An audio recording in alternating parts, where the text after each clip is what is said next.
បាទសូមជម្រាបសួរបងប្អូនទាំងអស់គ្នាបាទថ្ងៃនេះខ្ញុំមានឧបករណ៍ភ្លេងខ្មែរមាន2ទី1មានឧបករណ៍ខ្លុយហើយទី2មានឧបករណ៍បៃពកជាឧបករណ៍បុរាណខ្មែររបស់យើងហើយខ្ញុំមាន2បទមានចំណងជើងថា2បទឧបករណ៍បៃពកនេះខ្ញុំលេងជាបទសរិនក្នុងភ្នំហើយឧបករណ៍ខ្លុយនេះខ្ញុំលេងជា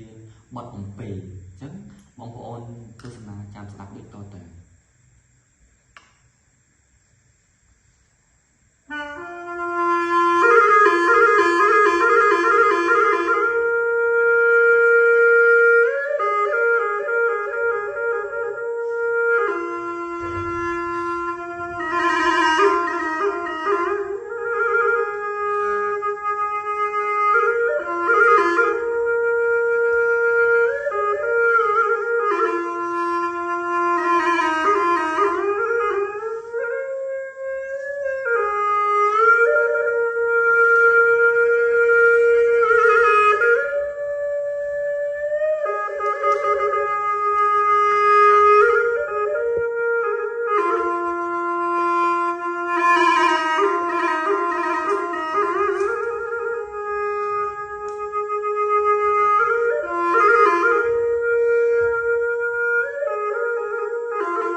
បាទសូមជម្រាបលាពុកម៉ែបងប្អូនទាំងអស់គ្នាបាទ